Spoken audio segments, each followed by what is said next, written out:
Hello, everybody. Welcome to the Inclusive Insights podcast, where we uncover the stories of extraordinary leaders driving innovation and shaping the future. I'm thrilled to introduce today's guest, Neelima Sharma, an inspiring business and technology executive who is redefining leadership in the tech industry. Welcome to the show, Neelima. Hey, well, thank you so much, Neetu. It's so good to see you after so many years. Same here, Neelima. Just to kick it off, your journey in leadership is as remarkable as it is inspiring. Can you take us back to the early days and share the pivotal moments that ignited your passion for technology, leadership, and developing your team? Yeah, Neetu, I think, that's a really good question. And I'm just sort of thinking back in history, starting from the time when I went to college, actually did computer science, kind of was the thing to do. Everybody said that that's the next thing that's important, and just got into being an engineer, just good old engineer. And actually I did that for in different roles, different capacities, different areas, and just building software until the time couple of different events took place. So the first one was that internet, as they fondly said, internet was in the game. And then I started noticing a pattern shift, right? So internet with it brought connectivity. Mm-hmm. So Neetu, I'm from India as well. I was in US and I used to talk to my parents over phone, which was very expensive at the time, once a week, sometimes twice a week if I was Mm-hmm. ready to break the bank. And then suddenly internet came about and these video cameras, and then we started doing these video conferencing over a very choppy connection. And suddenly I started feeling that the world was no longer big. The world was getting smaller. And I really wanted to be part of that, right? So I think that was really important. The second pivotal moment, I think, was Blackberries. I thought you could reach anybody anytime. Now the flip side of that is that work never ended once Uh-huh. Blackberries were there. But then and I thought that was the best thing that has ever happened to humans was a BlackBerry. And then, of course, iPhones came along. That Mm-hmm. changed the world completely, right? And then, and after that, the whole, from a technology standpoint, just going from client server to distributed architecture to cloud-based architectures to API first economy to platforms, and then finally to experiences. And then the world really became all about cloud platforms and experiences, and API first, and being able to connect to anything and create ecosystems. And I think so, yeah, so that's sort of been the journey. That's awesome. I mean, listening to you, it feels like you breathe and you live and love technology. That's what I could gather. Like it feels like it was always there in you. But I think we all know and are familiar with Nilima, the leader. Could you share with us a glimpse of who she is on a personal level? Who is Hmm. Nilima as a person? What do you like to do outside of technology? Outside of technology, yeah, that's kind of hard. Well, so I am a mom. I'm married to my husband for 30 years. So definitely, lucky that way to have a best friend for a husband. The kids are grown up. They're generally good, so that works out really well. So I think for me as a person, I'm a daughter. My parents, I diligently call them every day. um, my in-laws, I call them often, not every day but often. um, and then the big thing about me is that I love being with my family, but I love being with myself. I love nature. So my husband and I are into hiking. We'll go, we are actually doing our bucket list of national parks in US right now. Um, I love, I'm my new passion, my new hobby is Chat GPT. So, No surprises I there. was just saying that, learning and curiosity has been part of my just who I am. And I just feel that learning just became so much easier. And you almost feel like you're getting to learn with a perspective. Now, hallucinations are a part of it. That's totally there. But it's kind of fun just getting AI to, respond to perspectives, the questions related to opinions and perspectives. So Mm-hmm. I'm having a little bit of blast learning that. Um, I am part of a couple of nonprofits as well, just taking, whether it's for education for underprivileged, Mm-hmm. um, technology as an enabler. And then I'm also part of so we live here in Charlotte, so I'm part of Charlotte City Center growth. So just sort of thinking about how the city can be a place for everyone. Um, all businesses, all people, all kinds, diversity. So I think from that perspective, I think just it's who I am, and I love gardening, and that's a newfound passion of mine since COVID. So I'm planting Wow. rose bushes like there's no tomorrow, and they're blooming. So that's a good thing. You're a green thumb. This is great. This is just so much like packed in you. There is tech, there is gardening, there is hiking, there is outdoors, there's family, there is teams, there is nonprofits. I mean, I can go on and on and on and on. And it's not easy to do this. I see this firsthand. I live it every day. Yes. As a female, I think there is an added level of complexity. I don't know if it's by design or we create this complexity because we love to do so much, We're but I wired. feel, We are right? wired for it. We're wired for Yeah, it. I think it's in the female DNA that we are right. We can stay calm and just do one thing. We have to do multiple things. I think Yes. multitasking is equal to females. That's Yes. how I look That's at our it. superpower. That's our superpower. I 100% And agree. we embrace our superpowers. Yes. So getting to this point, I'm sure you have had your ups and downs, whether that was on personal front, was on professional front. And if I understand it correctly, and my experience says that you have to have a good set of supporters, mentors, guides. Um, when you go back in your journey, do you think of mentors or guides or your sponsors that have actually made a big difference and motivated you to be the person you are today? Yeah, Neetu, I will say that I am just so grateful for all the people in my life who have helped me, and I will not be where I am today or be able to even accomplish anything close to what I'm able to do today without them. So I'm eternally grateful to so many people in my life, right? So, you asked the first part of the question that, did I have challenges or was it difficult? So it's life, right? Life Yeah. never goes in a straight line, and so our careers. So life happens, and in careers as well. I mean, our life, our personal life, and our careers are intertwined, right? Mhm. Having kids, then raising kids, and being a working mom, and so on and so forth. And then, I will also say that family, we, like I said, I really love being with the family across.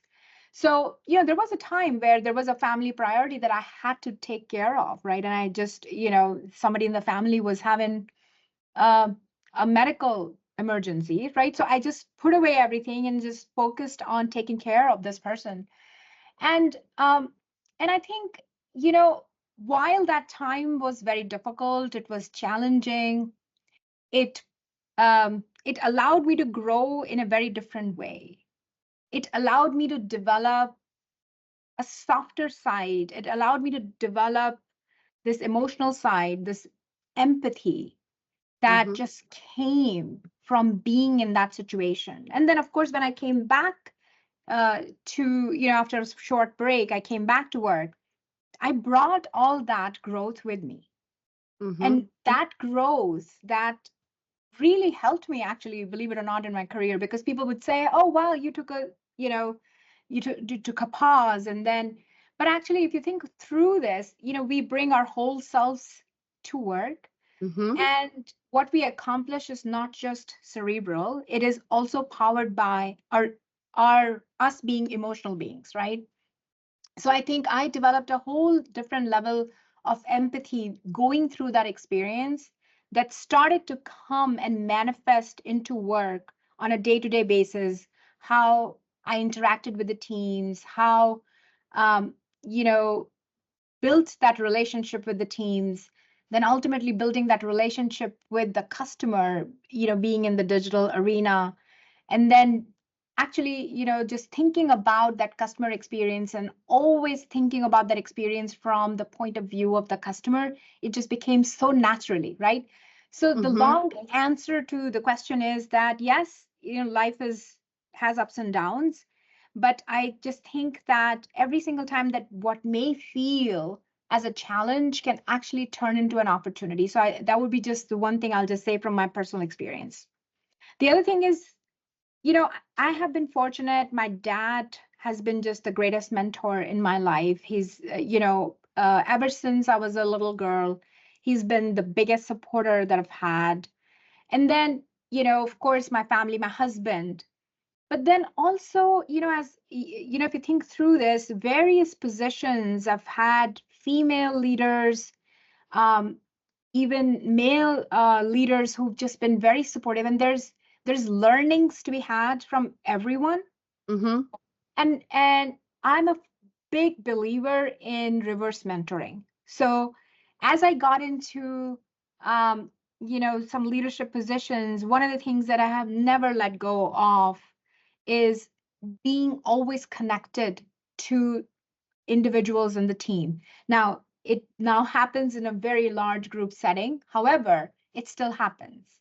And then it happens every single one of those meetups or every single one of those meetings result in me taking I'm more wholesome because of that just one meeting because I learn from them. So for me, mentors are everywhere. Mentors are with family, mentors are my bosses, mentors are my teams, mentors are my peers. And I just feel that I have been very fortunate, um, based on how much support and how much enablement I've received all my life. And because I've received that, I just feel I owe it back. Wow. I mean, one, that's such a great perspective. And I think this is a big takeaway from everyone who is going to watch this episode is that there's a mentor in everybody. It Yes. doesn't matter who that person is.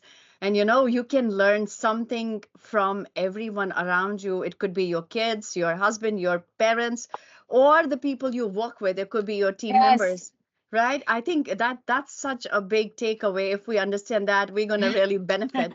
Yes. So, kind of And kids, I switching. will tell you, Yeah, if your kids actually keep you very humble and very they grounded, do. especially They as do. they're as they reach their teenage years and they grow. They make sure that they teach you so much. And I just say my kids have kept me humble. I think that's for every parent. That goes for every parent. You are like, oh my God, I am so primitive. When you look at your kids, are like, oh my God, what happened? But okay, kind of switching a little tiny bit. So with all these experiences, with all of this exposure, as a visionary leader, this is my first-hand experience with you. You have led diverse teams in multiple industries, and you have navigated through these industries, different roles. What are some of the key leadership principles that you have that have guided your approach?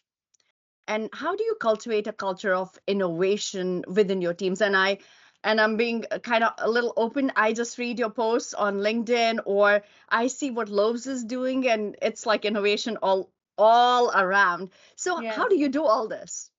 Yeah. So I think Neetu, so first things first, I mean, diverse, just leading teams and fundamentally, I think first of all, the world runs on people. So that's Totally. fact number one, right? So as much as, you know, um, I'm passionate about technology, it's absolutely something I love doing. I really believe world runs on people. Number two is that kindness is, you can never go, despite, whatever the culture might be, whatever the country, whatever the background of the team members, kindness is universal, right? So one of the things that I just feel is that being kind and being fair are just two very basic um, traits, or just, disciplines that you just, this is the way of thinking, right? You're just kind and you're just fair. And I Mm-hmm. think they just are so foundational that if those become the core, relationships happen and trust is built and collaboration happens because trust is built, understanding happens because relationships Mm-hmm. exist. And when that happens, teams are formed, and joint visions are created, and everybody gets behind, and then results come, and then you suddenly feel that you just don't know how innovation is happening. It's happening because these foundational elements. And you're absolutely right. I think Lowe's, there is a lot of innovation and there's so many leaders. And that's the other thing. I'm just so fortunate because, it's rare that people come together who are like-minded, who are working, who agree on a certain wavelength, who agree on certain principles that they believe in. And I think here at Lowe's we've just kind of, something has clicked together. And Mm-hmm. so innovation is in our DNA. We are all very passionate bunch. We actually believe that, and actually live the fact that we understand our vision. We understand, how we're rowing together. Our teams, are rowing in that direction. The teams feel empowered, whether it's simple thing like every engineer can deploy code in production, right? So we don't have these, rules and gates to limit people. We have rules and gates to enable people, but not to gate them. And I think that is so core as the culture of an organization evolves to be more enabling versus constraining. So I think that's what works. Yeah, I think that's beautiful. One, I heard a lot about co-creation, which is super Yes. important to fuel innovation. I think that Yes. is what co-creation feeds, or innovation feeds on co-creation. And the other thing you talked about, you have put these principles or you have put these processes in place not to impede people, but to Yes. enable people. I think Yes. that's what I talk about so many times, that hey, process is not there to actually create an issue. It's there Yes. to streamline everything and make your life Streamline. easier. If anything in the process is kind of impeding your growth, you should not have that process in Yeah. place. I think you guys have aced it and nailed it. I mean, no surprises with a leader like you. It's bound to happen. So now about little tricky stuff. We all have our share of like tough moments, particularly as leaders. And when we actually manage large teams, you have to make decisions that you really don't want to do or make as a human being. Do you remember a time when you had to make a hard decision or a tough decision, and tell us how it impacted your team and how you actually kind of supported your team that time and held it together? Yeah. Yeah. Neetu, I mean, I think, so you're absolutely right. When you have responsibility, then, you got to get the job done. And sometimes, most of the time, it's a lot of fun. And sometimes it involves taking Mm-hmm. decisions which are, um, not only not fun, they're difficult, actually. You're right. I think for me, just it's going back to the core, right? So, first of all, staying kind, being kind, no matter how hard the decision, no matter how hard the circumstances or the situation, or for that matter, the person on the other end, right? Mm-hmm. Just be kind at all times. And then be fair at all times. And if in your heart, you have been kind and you have been fair, it just gives you the moral authority and it gives you the strength to be able to take a tough call without have weight of guilt coming on you, because you've done everything possible, you've been as kind as you could be, and you know that you're being fair. I think that helps. I mean, it's always very, very difficult.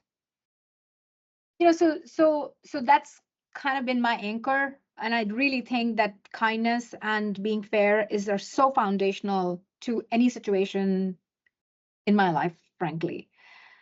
The other thing is that, so these are the situations that are difficult, and how I'm dealing with them. But then there are things that happen which are difficult, which were unforeseen, and you have to navigate through them. I'll give you an example. COVID, we're all going to remember that time as such an inflection point in all our lives, right? So let me just talk about what COVID did to our business, right? So everybody was home. So home became the center of their universe. And guess what? Everybody started to look at their walls, and the wall that needed painting, and the thing that they always wanted to do, the deck they always wanted to repair, or the deck they always wanted to build, or any DIY project they wanted to do because they had all the time in the world because nothing else was happening out there. So we actually became extremely busy during COVID, right? So for us, we had 100 straight days of Black Friday. We were in the middle of our tech transformation. We were building our own commerce engine, and we had finished just before checkout, cart and checkout, everything was in the cloud. In the middle of cart and checkout, in the middle of that Black Friday traffic, we had to change the checkout engine of Lowe's.com without a blip, right? So that's Wow. what happened. So that's just sort of, that is just, you're just doing it because you have to do it at that point in time. And the teams were just unbelievably amazing. But the other side of COVID was that, COVID hit various areas, differently. New York was very hard hit. There was a time in India, there was a certain wave, I can't remember, it was wave 2 or something like that, they called it. It was really bad. Bad, And what right. happened was that, so of course, we have teams in India and we have teams here, and everybody was getting impacted. A loved one or somebody in their lives. We actually lost team members, right? So if you think about it, it was just a very difficult time, and we just had to navigate in a remote fashion because we were all in our homes. Mm-hmm. And we knew a team out there who was working hard, who was having a very difficult personal time. So how did we actually manage to connect? Because I wanted to stay connected to the team. Um, I was on calls with wives of coworkers who were in ICU, right? So it was just a lot. And then we found a way. I was having a town hall every month, sending a little care package as a surprise to everybody's homes, making that phone call to the spouse of the person who was having a difficult time, just connecting at a personal level. That became extremely important. So it was so important for my own well-being to be able to do all those things, because it just was, we are all humans, and it gets to Yeah. us, and every single day you're getting a text that something bad has happened, somebody's mom, somebody's spouse, somebody's relative. So I think just staying true to yourself, staying kind, is so important. Wow. I mean, you reminded me of COVID, and it definitely was a time that changed everybody's perspective towards life overall. And the times were really tough. But if you kind of could navigate that, I think empathy is something that really helps during these Yes, times. Like feeling exactly. somebody else's pain is an important aspect Yeah, of getting through these situations. So yeah, these stories are yeah. actually soul shaking, but I'm so glad like everything kind of you recalibrated know and we are back yes, we're back to to, somewhat normal oh life, my right? God. I would just say that it was, I think, 2021 or something. It was just the following year. And I think they were already talking about a vaccination. But Uh-huh. I remember watching a movie on Netflix, and it was some sports movie. So there was this big stadium, and there were a bunch of people over there. I remember my mental state. And as soon as that scene came, and the stadium had, like, I don't know, hundred thousands of people on it, I just gasped. Oh my God, so many people are together. They're so close to No, each we other. do. I mean, now that I think about it, that our mindset had shifted so much that, Mm-hmm. crowds just was something that oh my God, that's not possible. Why are people sitting so close to each other? So Yeah, those are just really strange times that we went through, and I'm so glad we're all back to being as normal. But I think, like I said before, I think that challenge, that struggle, we should take something away from it, right? How definitely. we persevered, how we came together, how we rose to the occasion. I often think about the times where all these countries and pharmaceuticals were coming together to do research so that they could find the vaccine. And I just Mm-hmm. wish we stay that way. Yeah, I think you're right.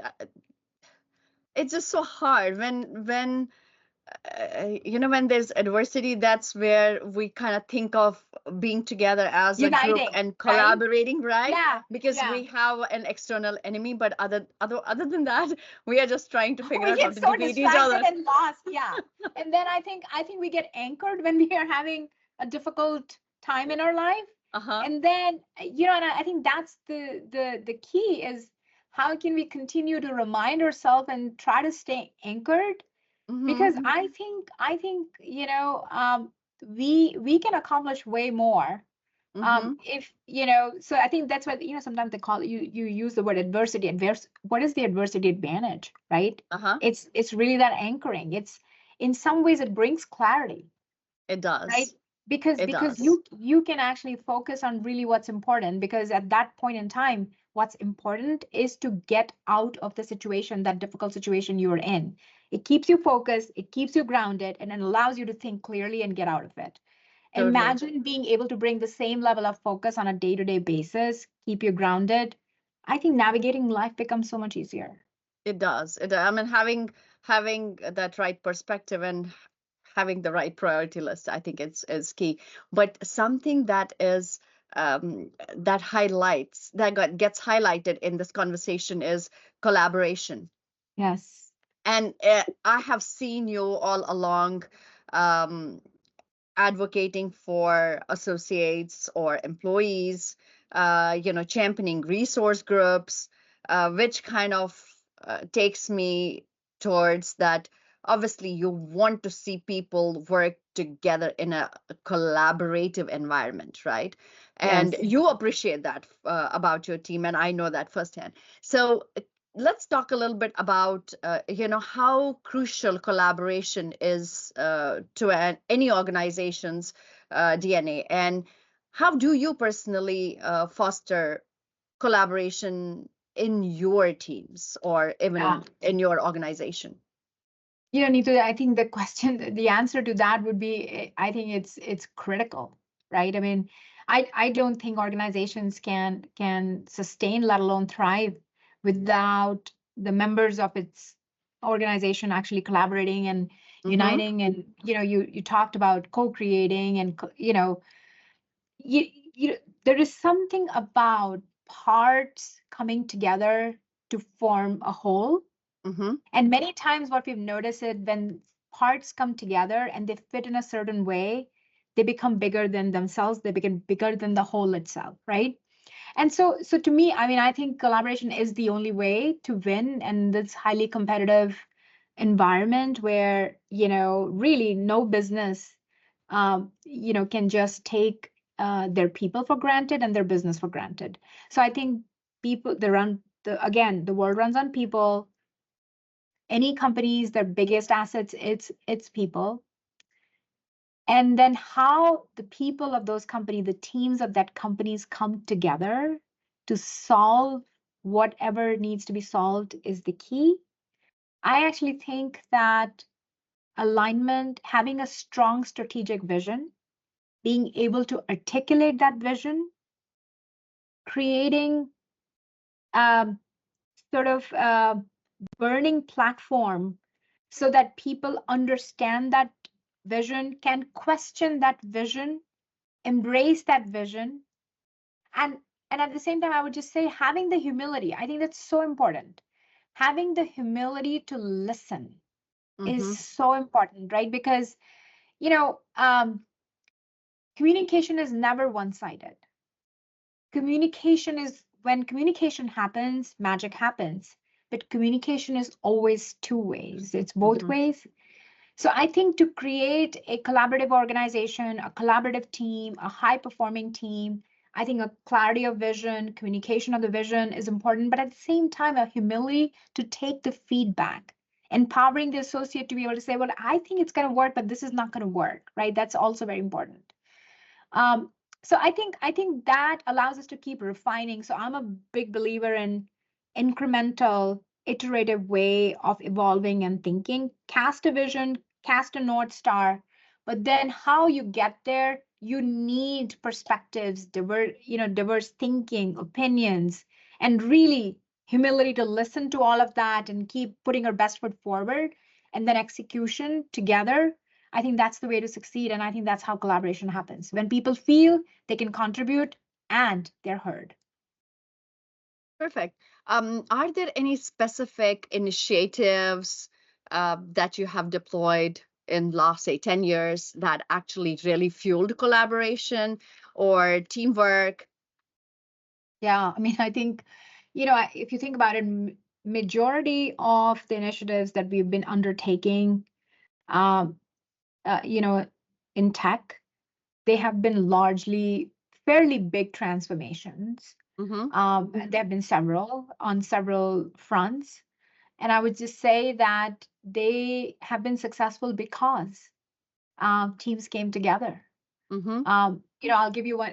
We were just talking about COVID. I'll just say this, that when we went to cloud, we actually re-platformed, taking live traffic, Black Friday level traffic, and actually Mm-hmm. changed our platform. We had Wow. actually committed that it will be done, I think 2020 September or something like that. That was the commitment we had made to the organization. We actually got it done in July. Wow. we there was every um, concern out there that if we don't complete this in September, we're going to get closer to Black Friday in November, and that's going to be very difficult because everybody believed that, hey, you're not going to be able to get it done by September. And imagine the teams for the I think it was 2nd of July when entire platform got migrated, and we all watched and thinking, okay, so let's see where we might see a defect or a bug, or something didn't go right, and all checks were coming back. And then I was like, okay, well, this is 60 days early, and this is a really critical transformation that just took place, but it happened. And and I remember, for 2 days I wasn't saying that this is done because I was still, okay, let's check this, check the logs here, check the logs here. And I would just get these smiley emojis from the team. I'll get a text, so we got this. And I'm like, I know, but see, that's the power of the team. We've got each other's back. They had each other's back. They were aligned on a common goal, and they knew we had to get it done. So yeah, so I think that's the ultimate key. That's Trust. great. Now this is making me think, when team does such a fabulous job, how do you reward them? And this could also be advice to other leaders who are trying Yeah. to look at, hey, if my team is just stellar, what should I do to kind of give them a meaningful reward? What do you do generally? Yeah. So I think, again, I'll just go back to this. I think everybody wants to grow in their careers. Everybody wants to be recognized, Uh-huh.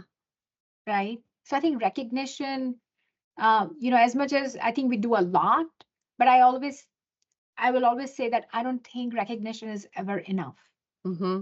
So, whether those are town halls, or I'll say that our CEO sends individual recognition cards. Our CEO sends recognition cards to our team members because we nominate them, right? And Yeah. that's the culture of the organization. And I think, and it's not a recognition because it's just the right process or it's just the right thing to do. That recognition comes from the heart. We know people's names, right? And then, of course, that information is so critical to us as this is a growing company, opportunities come along. And, we're very, very thoughtful in making sure that people who are doing their part are getting recognized and rewarded for it. They're growing, their careers are growing. Um, we often talk about um, how can this, how can being at Lowe's be a trajectory changing opportunity for people in their lives? And I think that's, whether it's in tech, I mean, at Lowe's, we have more than 350,000 associates who work at Lowe's. And there's a significant number who are our hourly associates. So it's upon us to make sure, they have families, they have children going to colleges, they have, so, it is upon us to make sure we're delivering to a promise, because a lot of 401k Ks out there and retirements and medical procedures and college degrees are dependent on it, and that is what drives us every day. That's that's really thoughtful. And as you said, uh, you have full-time employees, but you have a lot of hourly employees. I think not differentiating and making sure everyone is treated the right way or taken care of. I think at the Yeah. end of the day, we are all human, right? Yes. And we have a skill set, and that's what, makes us move forward. But keeping in mind that we all want psychological, financial, emotional, all kinds of securities. I think if an organization understands that, which I feel, Yeah. Lowe's is like leading it, I think it's going to be great for the growth and success of the company. I mean, that's amazing to hear. Now, talking about challenges, and in spite of challenges, how you embrace growth. We all, as leaders, or even as like human beings, we always face challenges every other step of our way.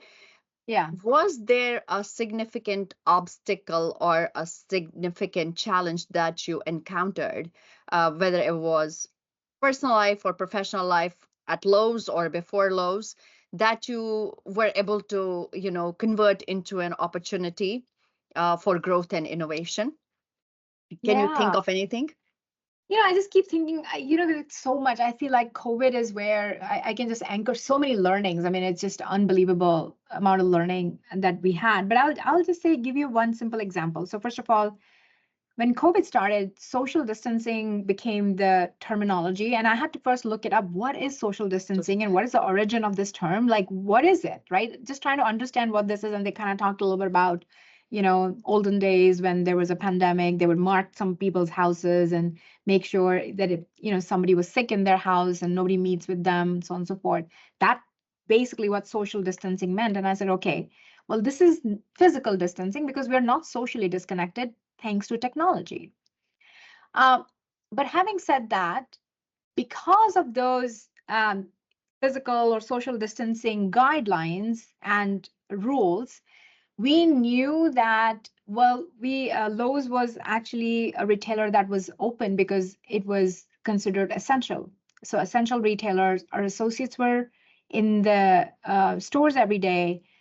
We needed our customers to be able to buy product, which they were buying a lot of this product online on digital platforms, and they wanted to pick it up in store. So for the safety of both our customers and our associates, we didn't want a lot of associates so customers going inside the store. So curbside pickup was something that needed to happen. It was on our roadmap, but 18 months later, Wow. because we didn't see this coming. So we actually launched curbside pickup, completely automated, digitized between the customer device and the associate device in 6 weeks, right? Wow. And so so that necessity or that challenge suddenly allowed us to really rethink and innovate on behalf of our customers and associates, because the burning platform was actually safety, right? Being able to help the customer but without jeopardizing their health or our associates' health. So the teams came together, and within 6 weeks it was launched, right? So, and then, and I can't remember, but I think we were recognized as one of the best curbside experiences that were so the innovation happened really fast. and it was actually for the right reasons. And I think it was actually fun doing that. It was a lot of work, but it was fun doing that. This is a great example because I feel like we haven't, at least our generation hasn't seen a bigger challenge than COVID. Yes. And if you take that kind of a challenge and actually turn it into an opportunity, it's commendable. And I feel like this example is amazing. And rolling Yeah. out curbside pickup in 6 weeks is Yeah. definitely awesome. I think kudos to Yeah. your team. I think a great job with that. So great example. So as we near the end of our conversation, Neelima, what advice do you have for aspiring leaders, particularly a little bit more emphasis on female leaders and anybody who wants to be in tech, who aspires to follow in your footsteps and get to the level you are at? Yeah. I would just say that trust your instincts. Mm-hmm. I think that um we always say, hey, my gut is telling me something. Trust that gut, because there is something about the instincts that we don't value enough. Those instincts actually help you um, with empathy. They help you with forming relationships. They help you in creating trust. There is something about that, right? So I think trust your instincts, number one.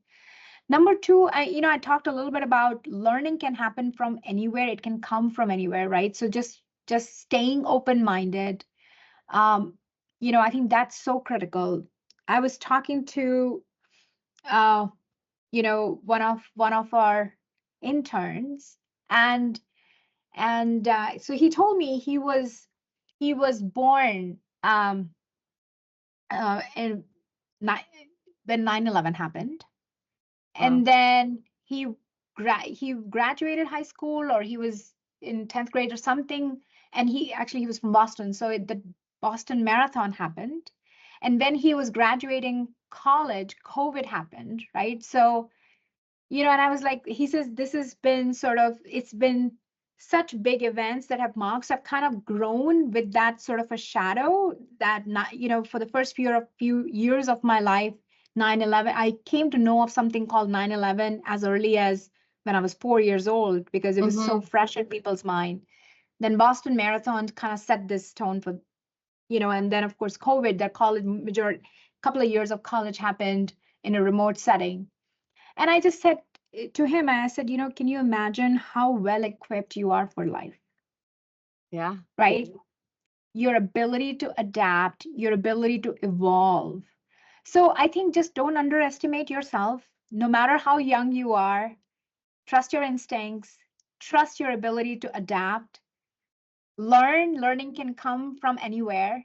As a mom, I'd say, do listen to your parents, because parents are, they really mean well for you. And of course, in the world of social media, I would just say, learn from trusted sources.